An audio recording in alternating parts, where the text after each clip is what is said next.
여러분 안녕하십니까? 한 주간의 뉴스를 더 깊이 있게 분석하는 전주 MBC 더 체크 이몽진입니다. 먼저 이슈 체크에서는 전북특별자치도가 전세 사기 피해자 지원을 확대하기로 한 내용에 이어 전주시가 옛 대한방직터를 도시계획 변경 협상 대상지로 선정했는데요. 과제는 무엇인지 살펴보겠습니다. 그리고 코로나19 때 음식점을 상대로 장염에 걸렸다며 돈을 뜯어낸 사기꾼이 다시 등장했다는 제보가 이어지고 있는데 알아봅니다. 이슈 토론에서는 민주당 경선과 총선 전망 짚어보겠습니다. 먼저 한 주간의 이슈 살펴봅니다. 장충석 변호사 나와 있습니다. 안녕하십니까? 안녕하십니까? 네, 전북특별자치도가 전세 사기 피해 지원을 확대하기로 했는데요. 자, 도내 전세 사기 피해는 어느 정도이고 구제 신청한 인원은 얼마나 됩니까? 네, 지금 전북자치도 내 주요 지역에서 전세 사기 피해가 많이 발생을 하고 있습니다. 올해 1월 통계를 기준으로 보면요, 도내에서 지난 6개월간 발생한 전세 사기 피해 규모가 전세 보증금을 기준으로 봤을 때 약 110억 원이 넘는 그런 상황이라고 합니다. 지금 피해 규모가 상당히 크다 보니까 지난해 6월경부터 전세 사기 피해자 지원에 관한 한시적인 특별법이 발효가 됐는데 이 특별법에 따라서 구제 신청을 하는 인원도 좀 많이 늘어나고 있는 상황이고요. 전북자치도에서 지금 발표한 바에 따르면은 지금 해당 법률이 발효된 이후에 도내에서 215명이 구제 신청을 해가지고 지금 현재 그중에 70%가량인 151명에 대해서 전세 사기 피해자로 지원 결정이 났다고 합니다. 네, 150여 명이 구제를 받게 되는데 구체적으로 어떤 지원을 받게 됩니까? 네, 일단 전세 사기 피해자로 지정이 되게 되면은 그 전세 자금 대출을 약 2%가량의 저금리로 받을 수 있는 그런 금융 지원을 받을 수 있고요. 이런 금융 지원 외에도 이제 전세 사기가 발생을 하면 민영 사상의 어떤 그런 소송이 발생을 하게 되는데 이런 소송 비용도 일부 지원을 받을 수 있습니다. 그리고 이제 그 전세 사기가 발생을 하게 되면 그 전세 사기 주택이 많은 경우에 또 경매로 넘어가게 되고 또 피해자분들 주거가 좀 불안정해지는 이런 일들이 생기기 때문에 해당 경매를 일정 기간 유예를 하는 그런 신청을 할 수도 있고요. 그리고 더 나아가서 이제 그 전세 사기 피해자가 직접 경매에 참여를 해서 우선적으로 좀 최고가로 경락을 받을 수 있는 이런 권리도 행사할 수 있습니다. 네, 그런가 하면 전라북도가 모든 계층에게 전세 보증금 반환 보증을 위한 보증료 지원 사업을 확대하겠다고 했는데요. 이 역시 전세 사기 피해를 최소화하겠다는 그런 내용 아니겠습니까? 네, 그렇습니다. 요즘 많은 분들이 전세 보증금 반환 보증에 가입을 하시는데요. 전세 사기 피해가 발생을 하거나 역전세가 발생을 해가지고 보증금을 좀 돌려받기 어렵게 될 경우를 대비를 해서 가입을 하시는 건데 도에서 이 보증료를 지원하는 사업을 하고 있습니다. 그런데 이제 최근에 전북도가 밝힌 바에 따르면은 지원 대상을 좀 확대를 하겠다 이런 내용을 밝힌 바 있고요. 구체적으로 지금 과거에는 좀 저소득층 위주로 지원을 했었는데 앞으로는 청년 같은 경우에는 연소득이 5천만 원을 넘지 않는 경우 신혼부부 같은 경우에는 부부 합산 소득이 7,500만 원 이하인 경우에 지원 대상으로 하고 있고요. 그리고 또 추가적으로 전세 사기 피해가 발생을 했을 때 전세 사기 피해자로 지원하는 신청 결정을 하는 과정에서 상담 서비스를 제공을 한다던가 무료 법률 상담을 제공을 하는 등의 어떤 그런 계획들을 발표를 했습니다. 네. 자, 거래인들도 좀 주의를 해야 될 텐데 전세 사기를 당하지 않으려면 계약할 때 어떤 점 유의를 해야 되고 또 안전망이라든지 자, 보장책이 있다면 어떤 것들이 있을까요? 기본적으로 전세 계약을 체결을 하실 때 표준 계약서를 사용을 하신다던가 확정 일자를 받으신다든가 이런 좀 기본적인 사항들을 꼼꼼히 챙기셔야 될 것 같습니다. 그리고 임차인분들 같은 경우에는 살고 계신 건물이 보증금을 담보할 수 있는 가장 큰 담보물이기 때문에 입주하게 되는 건물이 혹시 무허가라든가 불법 건축물은 아닌지 좀 확인을 해볼 필요도 있을 것 같고요. 그리고 이제 앞서 말씀드린 전세보증금 반환 보증 등에 가입을 하시는 것도 좀 대안이 될 수 있을 것 같습니다. 그리고 이제 등기부도 좀 꼼꼼히 살펴보시고 등기부에 혹시라도 근저당권 같은 선순위 권리가 있는지 아니면은 임대인이 또 세금 같은 것들을 체납을 해놓은 게 있으면 그것도 선순위 권리와 비슷한 효과가 있기 때문에 세금 체납 여부 등이 있는지도 좀 꼼꼼하게 확인을 해보실 필요도 있을 것 같고요. 그리고 지금 전세 사기 관련해서 요즘 좀 많이 발생하는 유형이 대학로, 원룸촌 등에서 지금 전세 사기가 많이 발생을 합니다. 그런데 이제 원룸 같은 경우에는 보통 건물 전체가 하나의 등기로 돼 있는 다가구 주택인 경우가 많거든요. 그런데 이런 다가구 주택 같은 경우에는 내가 살고 있는 세대가 아닌 다른 세대의 어떤 임대차 보증금 등이 있는지를 등기부만 가지고서는 확인하기가 어렵기 때문에 여러분들이 이제 동사무소 같은 데 가시면 확정일자 대장 뭐 이런 것들을 임대인 동의하에 열람을 하실 수 있습니다. 이런 부분들을 통해서 좀 등기부에 공시되지 않는 이런 선순위 권리들도 좀 꼼꼼하게 확인을 하시는 게 필요할 것 같습니다. 네, 잘 알겠습니다. 자, 다음 이슈입니다. 전주의 대한방직 부지가 도시계획 변경 협상 대상지로 최종 선정이 됐습니다. 자, 협상 대상지로 선정이 됐다 그러면 개발 사업의 어느 단계를 좀 거치는 과정입니까? 일단 그 도시계획 변경 사전 협상이라는 것이 그 대규모 민간 개발을 할 때 뭐 도시계획 변경이 필요한 경우에 그 변경권을 가진 자치단체와 사전에 협의를 하는 그런 절차를 얘기를 합니다. 아무래도 대규모 민간 개발 같은 경우에는 뭐 사업의 공공성이라던가 사업 추진의 타당성 이런 것들을 사전에 검토를 할 필요가 있기 때문에 이제 해당 절차를 거치게 되는 것인데요. 이번에 이제 전주시가 그 구 대한방직 부지에 대해서 사전 협상 대상지로 선정을 했는데 다시 말하면은 이제 해당 부지를 좀 토지를 효율적으로 관리하기 위해서 집중적으로 정비할 필요가 있는 지역으로 판단을 했다라고 좀 볼 수 있을 것 같습니다. 협상 대상지로 지정이 되게 되면은 민간 사업자 입장에서는 그 도시계획 변경권을 가지고 있는 자치단체와 이렇게 협상을 할 수 있는 창구를 확보를 하게 됐다고 볼 수 있고 자치단체 입장에서도 민간 개발의 어떤 공공성을 요구할 수 있는 이런 또 창구가 될 수 있습니다. 네, 사업 시행자 주식회사 자강 아니겠습니까? 자, 사업 시행자가 전주시와 협의 끝에 보완된 새로운 개발 계획안을 이미 지난 1월에 제출한 바 있습니다. 자, 기존 개발 계획안과는 어떤 점에서 좀 차이가 있습니까? 지금 그 개발 업체 측에서 새롭게 제시한 계획안을 보면은 이전 계획이 없었던 뭐 예를 들어서 뭐 470m 높이의 타워를 짓겠다.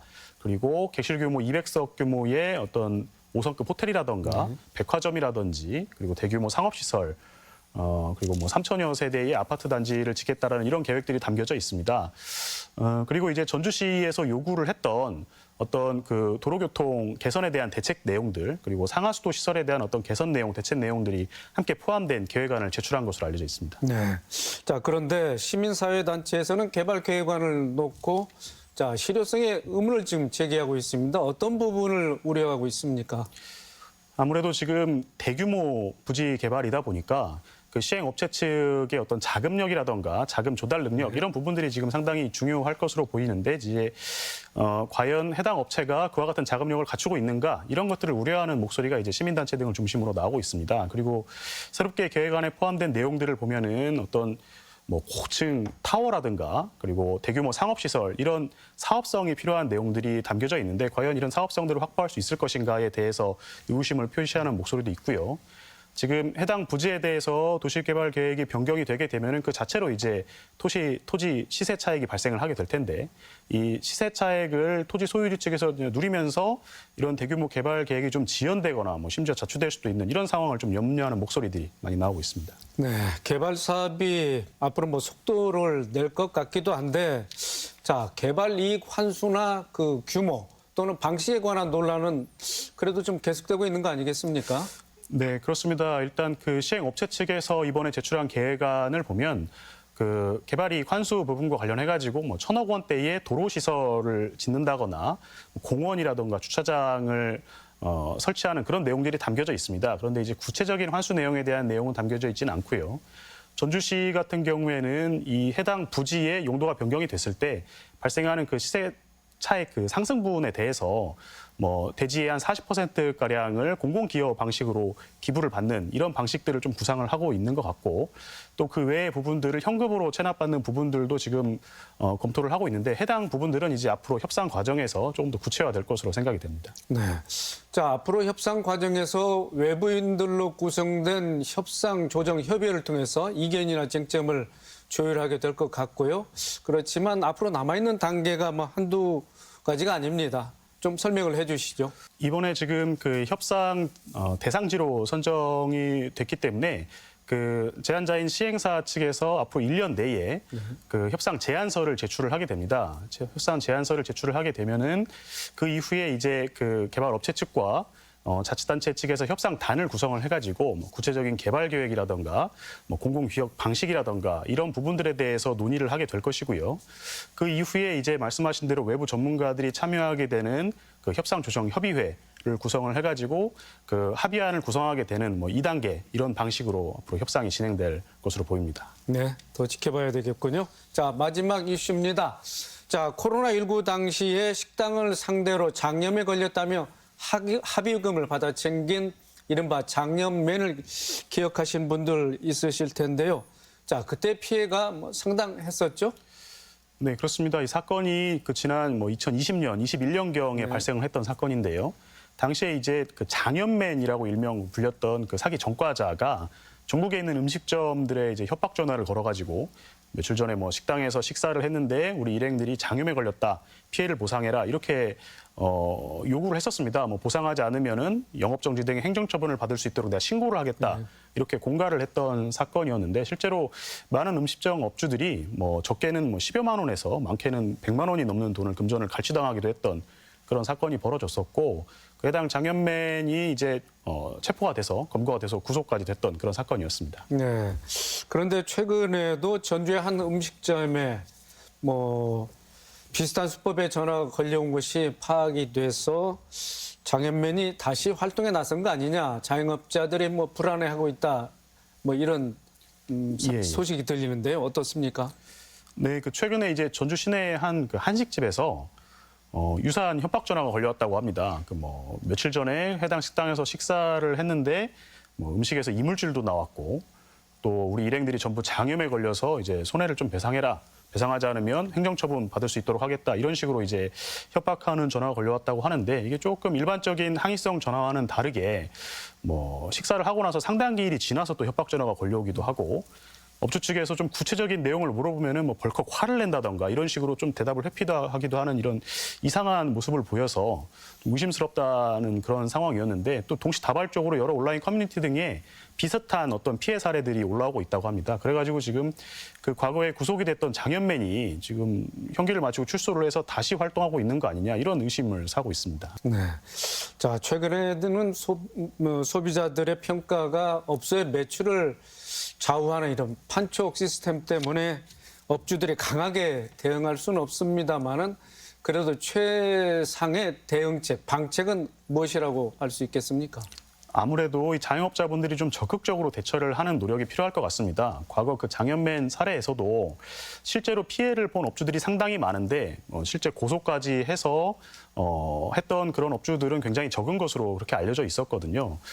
그러니까 지금 많은 업주분들이 피해 금액이 뭐 그렇게 크지 않고 또 실제로 문제 제기를 했을 때 혹시나 이제 영업정지 등의 어떤 불이익을 받을까 봐 우려를 하셔서 고소가 좀 늦어지는 경향이 있는데 뭐 이런 의심 사례가 발견이 됐을 때 적극적으로 좀 정보 공유도 하시고 수사기관에 제보도 하시고 이런 식으로 적극적으로 좀 대처를 하시는 노력이 필요할 것 같습니다.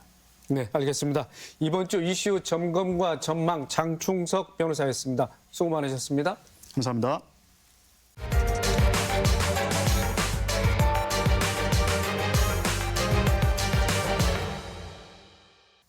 이슈 토론입니다. 민주당이 경선 후보를 확정하고 공천에 속도를 내고 있습니다. 전북 지역은 민주당 경선이 곧 본선으로 인식되는 만큼 경쟁이 치열한데요. 오는 13일까지 전주 병, 정읍 고창, 남원 장수 임실, 순창, 완주 진안 무주 등 4개 선거구의 경선이 진행됩니다. 선거구 조정 논란과 함께 말도 많고 탈도 많은 민주당 전북 경선 전망과 과제 이야기 나눠보겠습니다. 오늘 3분 나오셨습니다. 이경재 전북일보 개관 논설위원, 홍석빈 우석대학교 교양학부 교수, 이상민 익산 참여연대 사무처장입니다. 안녕하십니까? 안녕하세요. 자, 전북특별자치도 국회의원 선거구가 가까스로 열석을 유지하게 됐습니다. 협상 막바지에 여야가 비례대표 한 석을 줄이고 지역구 한 석을 늘리는데 합의를 했는데, 자, 이경재 위원님 어떻게 평가하고 계십니까? 네, 우여곡절 끝에 가까스로 열석이 유지가 돼서 다행이긴 합니다만은 또 여러 가지 숙제도 남겨준 그런 과정이 아니었나 싶고요. 특히 우리가 그 열석이라고 하는 어떤 이제 비중을 두고 있는 거는 정치의 외형적 크기가 지역구 의석이 좌지우지를 하기 때문에 그게 이제 봉변달고 있는 것이고 일단은 관철이 됐다고 하는 걸 말씀을 드리고 그런 측면에서 앞으로 정치 역량에 대한 기대가 이제 커지게 될 텐데요. 또 우리가 고민을 해야 될 부분은 과연 그 다음 선거 때는 또 어떤 과정을 험난한 과정을 또 겪어야 할지 이런 숙제를 또 던져 주었고요.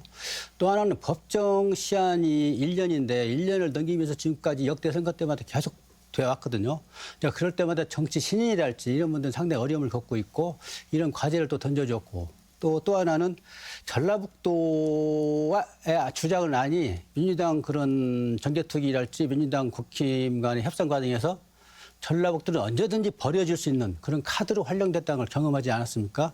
그런 측면에서 상당히 좀 충격적인 어떤 그런 과정을 또 이번에 경험을 하게 됐고 여러 가지 숙제를 던져준 이런 선거구 과정이었는데 앞으로 22대 국회가 출범을 하면은 제도적인 어떤 그런 보완 장치 거기에 좀 천착을 해야 될 것 같고요. 또 전라북도의 어떤 정치 역량이 이렇게 허전해서야 쓰겠느냐. 또 전라북도의 어떤 국회의원들이 중앙당의 어떤 결정이랄지 결정 과정에서 한마디 말을 못하고 있어요. 이런 과정을 경험을 한 것이 이번 과정이었는데 이런 부분들도 앞으로 22대 국회가 되면은 보완해서 마련해야 될 어떤 숙제들이 많이 던져준 그런 과정이라고 저는 생각을 합니다. 네, 정치적 외형은 그대로 유지가 돼서 의석수는 지켜졌습니다마는 자, 홍석빈 교수님. 자, 도내 일부 선거구가 찢어지고 또 붙여지면서 혼란스럽습니다. 자, 선거구 어떻게 달라지고 또 입지자와 유권자들에게는 어떤 변수로 작용할지 자, 전망을 좀 해주시죠. 네, 국회의원 지역구 수는 10석으로 유지가 됐지만 인구 최소한의 하한선이 있습니다. 13만 6,600명입니다. 이거를 유지하기 위해서 이제 선거구 조정이 있었는데요.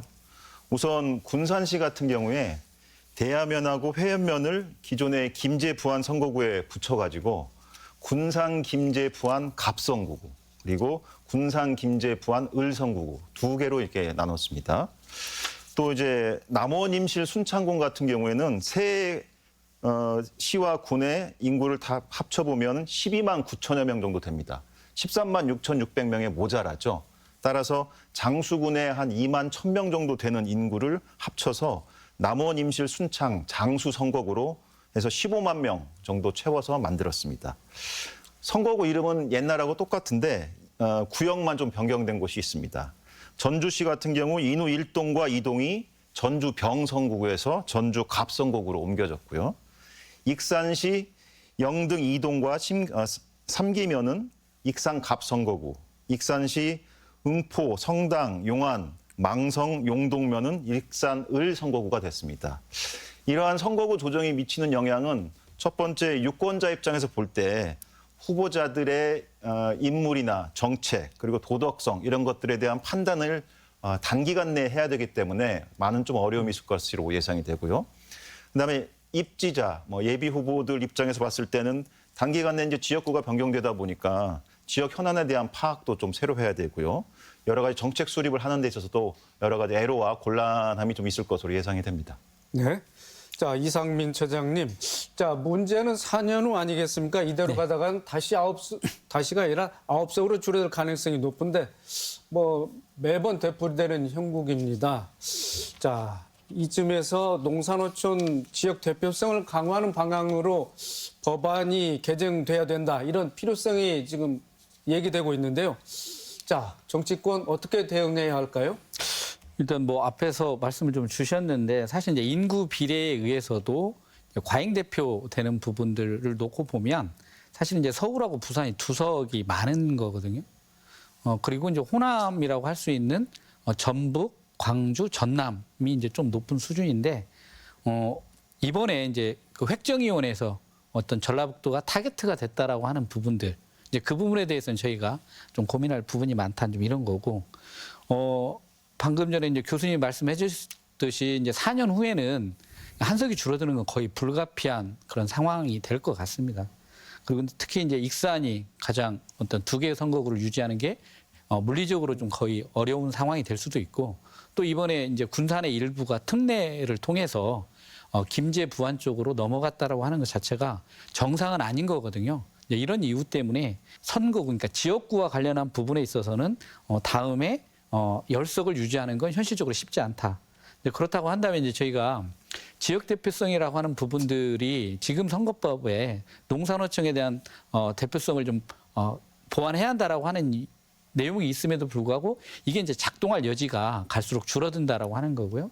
그래서 계속 이야기되는 건 지역 대표성을 보완할 수 있는 권역별 비례대표 제도를 도입을 해야 한다라고 하는 게 그런 논의는 이제 일찍부터 있었지만 이게 이제 선거제도 개혁으로 나아가고 있지 못하다는 거고요. 이제 이런 부분에서 사실은 다음 22대 국회에서 개원을 하자마자 이제 이 선거제도 개혁 논의가 가능할 수 있도록 특히 이제 전부 출신의 어떤 그 의원들이 이런 논의에 어떤 주도적이고 적극적인 입장들을 표명하고 이제 공론화를 시도해야 한다라고 하는 거고요. 또한 이번 그 총선에서 민주당이 과연 이제 선거제도 개혁과 관련한 정책을 공약을 할 거냐라고 하는 부분에서도 다음에 권역별 비례대표제를 통해서 지역 대표성을 보장하겠다라고 하는 부분들을 다시 한번 못 박을 수 있도록 그런 공약 채택에 대한 노력들을 이번 선거에서는 해야 되지 않을까 생각을 합니다. 네, 홍석균 교수님께서는 네. 어떻게 보고 계십니까? 이 처장 말씀하신 거에 한두 가지만 더 첨언해서 네. 말씀드리면 인구 감소라는 현상을 주어진 조건으로 전제하고 좀 접근할 필요가 있지 않을까 싶습니다. 예를 들어서 인구수를 기준으로 지금은 선거구 하한선, 상한선을 정하고 있는데 유권자 수를 기준으로 조정하는 방법도 있을 수가 있겠습니다. 왜냐하면 이제 지역 같은 경우는 지방 같은 경우는 고령화 현상은 늘어나고 이제 그 출생아들이 많지 않다 보니까 유권자 수준보다 절대수보다는 인구수 절대수보다는 유권자 수 기준으로 접근하는 그런 공직선거법 개정에 대한 접근법이 하나 고려될 수 있을 것 같고요. 두 번째는 지금은 소선거구제라서 소위 1등만 당선되는 구조지 않습니까? 이 부분에 대해서 지역적 특성을 감안해서 일부 도농복합 선거구 또는 농산어촌 같은 경우에는 중대선거구를 도입을 해서 국회의원 정수를 이번 기회에 한번 좀 늘려가는 방안까지도 검토해야 된다. 물론 국민의 정서라든 게 그 정치권에 대한 비호감도가 크다 보니까 국회의원 정수를 늘리는 문제에 대해서 여론이 좋지는 않습니다만은 단순히 감정의 문제가 아니라 현실적인 지역의 문제를 반영한다고 했을 때 이런 측면들까지도 좀 고려해 볼 필요가 있지 않을까 생각합니다. 네, 알겠습니다. 자, 이번에는 민주당 공천에 대해서 좀 논의를 해보겠습니다. 민주당 공천에 관해서 좀 잡음이 있었습니다. 자, 공천에서 배제당한 예비 후보들의 원성을 사기도 했고요. 그렇지만 한편에서는 자, 잡음이 있긴 하지만은 혁신이 이루어졌다 이렇게 주장하는 쪽도 있었습니다. 자, 이경재 위원님, 민주당 공천에 대해서는 어떤 평가를 내릴 수 있겠습니까? 그 유권자 입장에서 접근을 하면은 적어도 이 공당이 행사하는 공천권, 이거는 과거 선거 때도 그랬는데 적어도 과거에는 국민적 어떤 감동을 줬거든요. 쇄신, 혁신적인 측면에서. 그런데 이번 선거 과정에서는 감동은커녕 오히려 그 혐오감이랄지 또는 사천이랄지 주관적 어떤 그런 기준에 의해서 좌지우지 되는 걸 목도하고 있는데 마치 그 후보들이 장기판에서 말처럼 이리 가고 저리 가고 이렇게 꽂으면 이리 가고 그런 걸 너무나 그 건강하게 지금 보고 있는 것 같습니다. 국민의힘도 마찬가지고 민주당도 마찬가지고. 자, 그런 측면에 대해서는 국민들이 동의하기가 어렵고 적어도 감동은 아니지만은 국민 눈높이에서 공천이 이루어졌으면 그런 아쉬움이 있고요. 또 하나는 국민의힘도 마찬가지고 민주당도 마찬가지인데 시스템 공천을 계속 강조를 하고 있거든요. 근데 시스템 공천의 함정이 뭐냐면 전략선거구라고 하는 지정. 전략선거구는 어떤 공천 룰에 특정화된 공천 룰에 적용을 받지 않는단 말이죠. 예컨대 그 전주 을 같은 경우는 이미 이상직 의원의 낙마로 전략선거구로 지정이 돼 있고 민주당에서는 17군데를 지정이 돼 있는데 거의 이거는 뭐 당 대표랄지 공천관리위원장의 전권이 들어가는 그런 전략선거가 돼가지고 너무나 주관적인 그런 기준이 작동이 되고 있더라. 예컨대 뭐 전주를 굳이 이야기한다면은 이성윤 후보는 2월 14일 날 출마 선언을 했어요. 2월 14일이면은 공천 결정하기 전에 불과 뭐 얼마 안 되는 일정인데 3%가 나왔다고 이제 전해지는 말로는 그러는데 과연 이게 어떤 공정성이랄지 신뢰감 있는 그런 결정인지 많은 사람들이 의구심을 나타내고 있고 이런 과정이 과연 전주 울만 있겠느냐 그리고 나머지 민주당이랄지 예비 후보 진영이랄지 과연 동의하겠느냐 이런 질문을 던져준 공천 과정이고요. 근데 현재 민주당 같은 경우 보면은 이명백 이제 진보 그 학계 인사인데 위원장을 하면서 공천 과정에서 여러 문제가 불거지지 않습니까? 친명계, 반명계 또는 뭐 탈당 또 기자회견 여러 가지 하는데 또는 선출직 공직자 평가 문제도 있고 그런 문제가 불거질 때마다 거기에 대한 적절한 뭐 설거지성 해명이랄지 이걸 해야 돼 전혀 없어 이게. 그 새신 공천을 하냐? 또 그것도 아니고.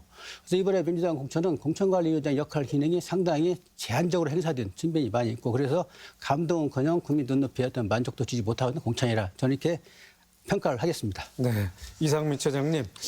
자, 더불어서 시민사회단체에서는 이런 주장도 내놓고 있습니다. 새만금 잼버리 실패에 대한 정치적 책임 없이 관련 정치인들이 모두 공천을 통과했다. 즉 그들만의 공천이었다. 이렇게 주장하고 있는데요.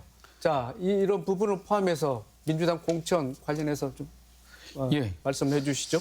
앞에 말씀을 좀 주셨는데 사실은 이 사안들이 이제 스스로 새만금 잼버리랄지 이제 예산 삭감 문제에 대해서 책임을 통감한다라고 하는 현역 정치인들이 스스로 나서지 않는 이상 어떤 민주당 당에서 이런 부분에 대한 책임을 묻는 어떤 구조가 있어야 한다고 하는 거죠. 그래서 이제 앞에서 의원 평가를 할 때 어떤 지역 주민들의 평가를 반영할 수 있는 내용들이 만약에 들어갔다라고 한다면 하위 20% 선정에 있어서 여러 가지 논란들을 잠재울 수 있는 요소가 있지 않았을까. 근데 이제 민주당의 당내 어떤 평가 기준을 가지고 진행을 했는데 그 지역을 대표하는 의원이기 때문에 그 지역 주민들이 의원의 의정 활동에 대한 어떤 평가를 하는가라고 하는 부분들을 반영을 했다라고 한다면 어떤 하위 20% 평가에 대한 책임성 문제에서도 자유로울 수 있었을 거고 또한 이번에 현역 의원들에 대해서 도민들이 평가할 과정이 없었다는 겁니다. 그러니까 공천이라고 하는 과정에 그러니까 공천을 통과하게 되면 거의 이제 본선이라고 하는 이 구조 속에서 공천에 들어오는 과정에 뭔가 이 도민들의 어떤 평가가 들어올 수 있는 구조가 없었기 때문에 이런 과정을 어떤 정치적 책임을 물을 수 없었다. 그리고 또 공교롭게도 어떤 정치적 책임의 영역에 있는 그 지역구가 또 이제 단수 공천이라고 하는 이런 결과가 됐기 때문에 더더욱 이런 부분들이 과연 적절한 공천이냐라고 하는 부분들이 있고요.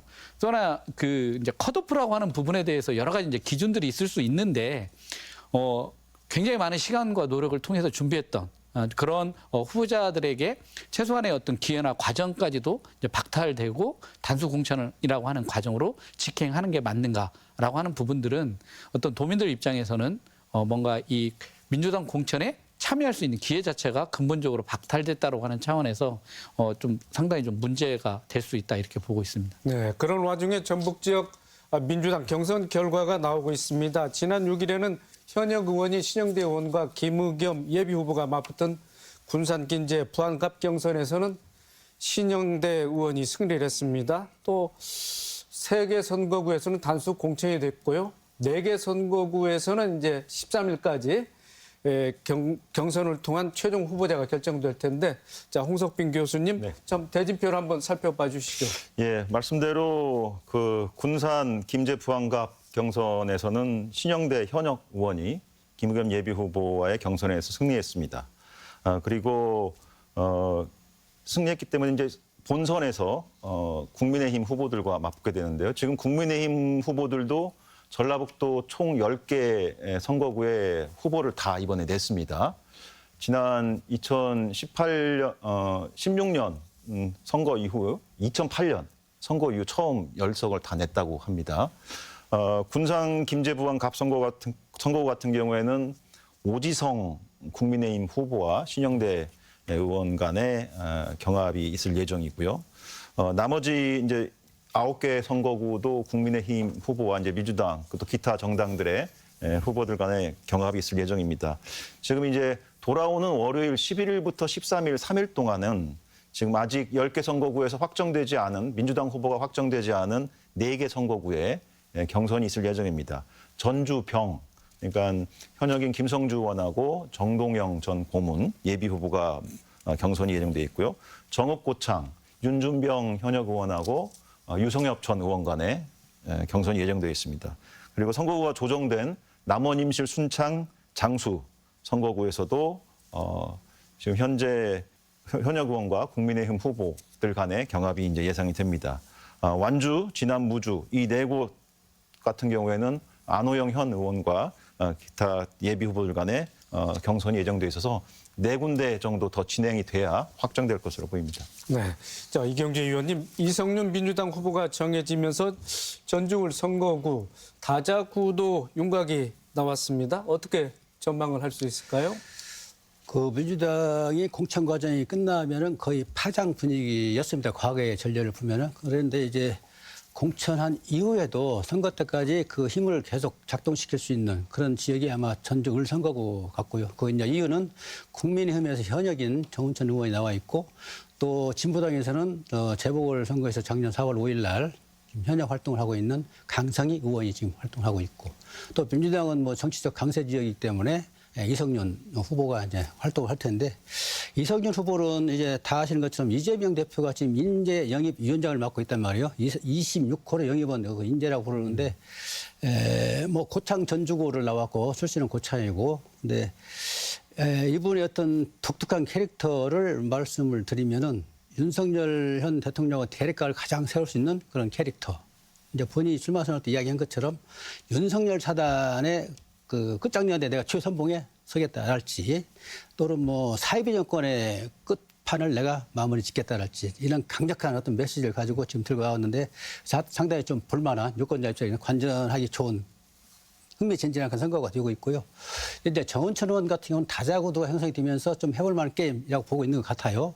또 정운천 의원은 그동안에 예결위 활동을 하면서 여러 가지 일을 많이 해온 그런 측면이 있고 본인이 주장한 것처럼 쌍발통 정치를 해야 전라북도가 발전한다. 이런 이론을 갖고 있고 또 실적도 많이 있는 편입니다. 다만 이제 정운천 의원을 선택을 해야겠는데 그 뒤에 이제 윤석열 그림자가 이제 붙어 다니는 거 그걸 어떻게 해소할지 이것이 아마 한계가 있을 것 같고요.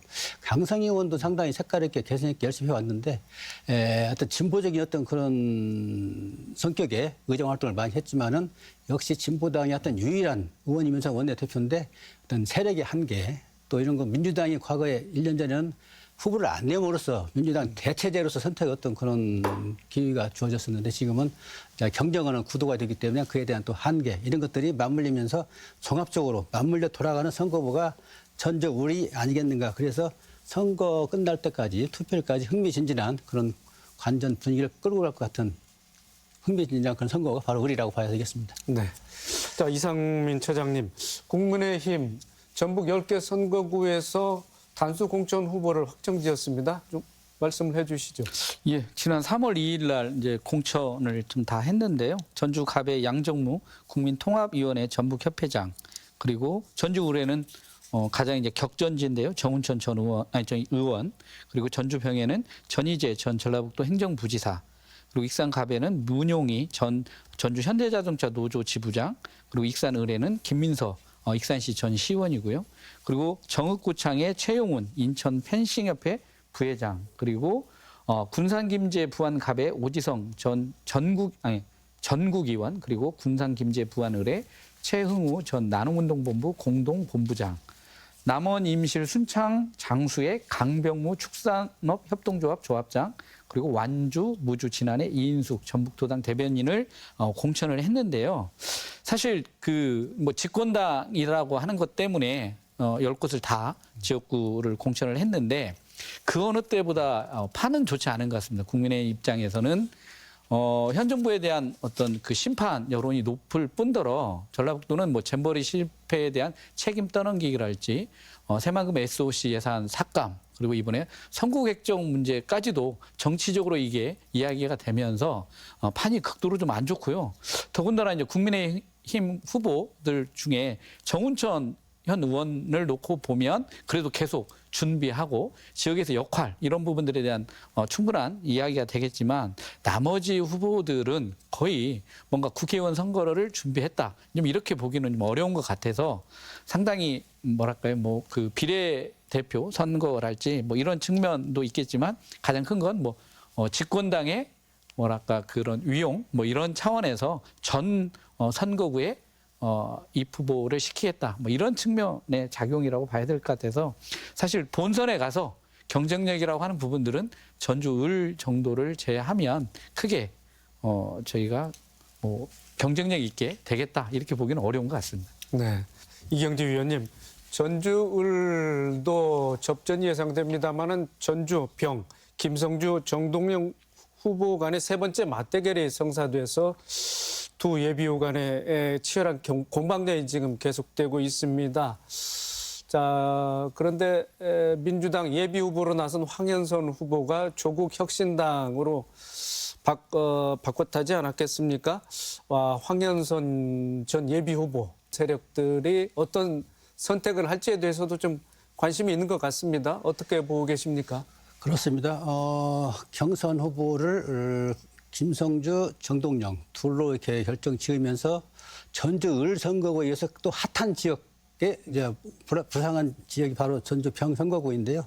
다 아시는 것처럼 김성주, 정동영, 김성주 대결은 이번이 세 번째입니다. 그래서 흥미진진하기도 하고 말씀하신 것처럼 황현선 예비후보가 탈당을 하고 조국 신당으로 갔지 않습니까? 이제 그 세력들이 어디에 꽂힐지 관심이었는데 역시 황현선 후보는 아무런 이야기를 않고 떠났습니다. 많은 그 캠프에 담았던 그런 사람들은 이제 정동영을 지지하기로 이미 다 몰려가 있는 상태고, 다만 이제 정동영 후보의 어떤 결정은 뭐냐면은 경선을 할 텐데 권리당원을 넣지 않았지 않습니까? 권리당원은 작년 8월 말까지 넣었어야 되는데 그걸 안 했기 때문에 그런 부분이 이제 취약점이고, 그걸 황현선 후보 진영에 그걸 이제 카바를 한다는 계획인 것 같고, 그다음에 김성주 의원 같은 경우는 상당히 강적을 지금 다시 만난 케이스죠. 근데 이제 장점은 시의원, 도의원들이 있기 때문에 권리당원을 많이 낸 측면이 있고, 그런 사람들이 낸 권리당원들의 전체는 아니지만은 충성도가 상당히 높은 권리당원이 있다. 그래서 역시 막상막하였던 그런 경선이 벌어지지 않을까 이렇게 측면이 있고, 특히 이제 문제는 권리당원의 어떤 충성도, 또 황현선 의원의 어떤 세력들이 정동영 의원을 이제 밀고 있다고 그러는데 그런 사람들의 어떤 충성도, 진정성, 이것들이 크기가 어느 정도일지, 그것이 아마 경선의 당락이었던 그런 포인트가 아닐까. 일단은 11일부터 13일까지 경선이 진행되게 되는데요. 이번 주말 내내 아마 그 핸드폰 딸랑딸랑 하는 소리가 많이 울려 퍼질 것 같습니다. 네, 그렇군요. 자, 홍석빈 교수님, 전북자치도 전북병 선거구 지난 21대 때 총선 당시에도 고소 고발 등 네거티브 선거 전으로 해서 유권자들이 상당히 좀 피로감을 느꼈습니다. 자, 이번 선거도 이제 그때와 좀 유사한 그런 상황이 빚어지고 있고요. 정읍 고창 선거구도 고소 고발전이 전개되면서 유권자들의 판단을 흐리게 한다는 이런 지적과 비판이 나오고 있습니다만은 소속 정당에서는 적기에 대응을 하지 못했다, 이런 점이 좀 문제점으로 조금 나온 것 같습니다. 어떻게 보고 계십니까? 네, 그렇습니다. 선거 때마다 늘상 있는 게 이제 여러 가지 후보들 간의 과잉 경쟁으로 인한 이제 고소 고발 이런 건데요. 이번 때에도 전주병 선거구 그리고 정읍고창에서 또 이런 일이 지금 발생하고 있습니다. 전주병 선거구에서는 정동영 예비 후보의 과거 여론조사와 관련한 발언을 문제 삼아서 김성주 의원이 지금 고소를 해놓은 고발을 해놓은 상태고요. 이에 대해서 이제 민주당에서는 내부 전략회의를 열어서 정동영 후보에게 일단 경고 조치를 했습니다. 정읍고창 같은 경우에는 현역인 윤준병 의원과 유성엽 의원 간의 날선 공방들이 이어지고 있는데요. 유성엽 의원 전 의원 측에서는 현역인 윤준병 의원이 지난 4년간 국비나 도비 등 이런 예산 확보라든가 이런 차원에서 별로 한 게 없다라면서 그 데이터들을 제시했는데, 그에 대해서 윤준병 의원 측에서는 그 제시된 데이터가 허위이고, 이에 따라서 정읍시에서 제출된 데이터를 근거로 다시 또 반박을 하는, 그러면서 허위사실 유포로 또 맞고소를 하는 이런 이제 난타전이 좀 벌어지고 있는 것 같습니다. 중요한 것은 이런 문제들이 이제 선거 때마다 반복이 되면서 유권자들에게 관심이 있어야만 될 구체적인 지역의 공약이라든가 후보의 어떤 정치적인 비전과 내용 이런 것들에 대해서 논의가 되지 못하고 인신 비방 차원을 흐르면서 선거의 본질을 흐린다는 게 문제라고 보겠습니다. 네. 자, 이상민 처장님, 공천 결정을 앞두고 이 같은 진흙탕 싸움이 빚어지고 있는데, 자, 어떤 원인과 또 복합적인 요인이 있을까요? 네, 가장 중요한 게 경쟁이 경선의 어떤 뚜껑을 열어보기 전까지 알기 어렵다. 이제 그만큼 경쟁이 심각하다는 거고요. 이제 그런 면에서 차이를 드러내는 건 저희가 긍정적으로 보면 정책과 공약이 차이를 드러내지만, 사실 선거라고 하는 짧은 기간 내에 정책과 공약을 가지고 유권자의 마음을 얻기보다는 상대를 공격하는 이른바 그런 전략이 선거에 있어 좀 더 효과적이다라고 하는 판단이 있기 때문에 어떤 흠집내기 이런 형태의 선거 그래서 좀 혼탁해지는 이제 이런 측면들이 있다라고 봐야 될 것 같고요. 이제 그럼에도 불구하고 유권자 입장에서 사실은 이제 그 후보자를 어떤 후보가 적합할 거냐라고 하는 그 평가가 사실 지금 굉장히 좀 경쟁이 심각한 이쪽에 대해서는 그 후보자들에서는 이미 많이 알려져 있고 어떤 검증의 과정들은 충분히 있기 때문에 어떤 이런 요소들이 크게 작동하기보다는 원래 유권자들이 충분히 검증하고 판단했던 그런 내용들이 아마 경선 결과로 이어지게 될 거라는 생각이 들고요. 그래서 이런 네거티브한 그런 전략들이 보다 이제 주로 본인의 내용을 설명하고 유권자를 설득하는 이런 과정으로 좀 선거가 될 수 있으면 좋겠습니다. 네, 이경주 의원님. 자, 이번 공천에서 배제되거나 경선에서 탈락한 예비 후보들의 행보 가운데 좀 눈에 띄는 면모가 있습니까? 어떻게 보고 계십니까? 네, 우리 지역에서도 공천 컷오프 돼가지고 지지 선언을 한 케이스가 있죠. 익산 갑에서는 고상진 예비 후보가 이준석 후보를 지지 선언을 했고요. 그래서 결국은 이준석 예비 후보가 공천을 받았고요. 또 군산에서는 지미경 후보와 그 신영대 후보 간의 경쟁이 상당히 치열했었는데 최입의 후보가 김희경 후보를 지지 선언했지만 결국은 신영대 후보가 공천을 받았고요. 또 전주 병에서는 이제 컷오프된 황현선 예비 후보의 그 세력들이 정동윤 후보 쪽으로 갔다고는 그런 것들이 전언이 되고 있고. 근데 지지 선언은 뭐 얼마든지 할 수 있지만은 과연 지지 선언 한다고는 그런 세력들이 전체가 뭐 지지 선언 후보한테 간다 뭐 그런 건 아니고요. 다만 어쨌든 흐름을 좀 볼 수 있는 그런 경향이 있는데 그것이 꼭 맞아 떨어진 것도 아니고 하나 어떤 선거 치는 과정 어떤 일로 그냥 가볍게 봤으면 좋겠습니다. 네, 알겠습니다. 홍석빈 교수님, 자, 조국과는 연대를 하지 않는다라는 게 민주당의 얼마 전의 입장이었습니다만은 지난 5일이었죠. 민주당 이재명 대표와 조국 혁신단의 조국 대표가 자리를 함께했습니다. 이번 선거 판도에 어느 정도의 영향력을 미칠 걸로 보십니까? 예, 이재명 대표하고 조국 혁신당의 조국 대표가 5일 전격 회동하면서 역시 정치는 생물이구나라는 느낌을 줍니다. 이재명 대표나 또는 조국 대표 입장에서 봤을 때 이번 총선에서의 패배는 곧 정치적인 치명상을 의미하기 때문에 양 세력에서는 전략적인 연대와 협력을 모색할 수밖에 없지 않느냐라는 판단입니다. 따라서 지역구 선거구인 254개 선거구에서는 서로 1대1, 여야 간 1대1 구도를 만들기 위해서 협력을 하는 것으로 판단이 되고요. 이제 비례대표 선거에서는 선의의 경쟁을 좀 하겠다라는 입장을 냈습니다. 어쨌든 현재 국민의힘에 대한 또는 윤석열 정권에 대한 심판이라는 차원에서 두 가치가 두 당의 가치가 일치하는 것으로 판단이 됩니다. 한편 이제 조국 신당과는 별도로 어제 이제 그 홍영표 의원이 민주당을 탈당했지 않습니까? 그럼으로써 현역 의원들 중에서는 6번째 민주당 탈당 의원이 이제 나왔는데요. 소위 민주연합이라는 형태로 지금 외곽지대에 나와 있는 이낙연 전 대표 중심의 새로운 미래라든가 이런 지역 세력과 이제 연대를 지금 모색하고 있죠.